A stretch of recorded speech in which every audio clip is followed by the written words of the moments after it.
I do know that being Jewish I was aware of that. And there are little things you do, like so for example, every school had a class journal. And a class journal had an information about each student. So the last name, the first name, the names of parents, and nationality. It was always there.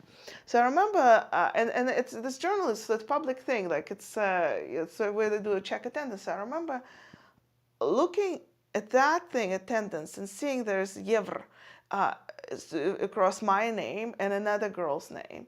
And I was thinking, aha, she's Jewish too. And that was a thing that was in my mind. Then, like in grade 2, I was sitting next to some boy at the desk, and he said, "Oh, Żydówka," or something like that. Like, whatever. And I came home. I was very upset about this, and my mother took me to the store and bought me an electronic watch. It was like, and I have to say, I loved that watch, and it was very exciting. But I never forgot where I got it. You know, so it was like little things like that. And if I start thinking about this, I will maybe come up with more things, maybe with books or maybe with that. But I can't associate all that immediately with Jewish history. Oh, I remember the history class. He was like studying some European history. And maybe it was in grade 6 or 7, there was a lot of excitement.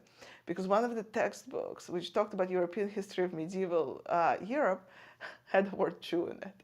And I remember talking to that other girl who was also Jewish. And we were discussing, if we were asked to talk about that chapter, should we say Jew or should we just list all other groups that were listed in that book? And none of us were asked, so it's okay. But it's like the little things like this, they just they pop up.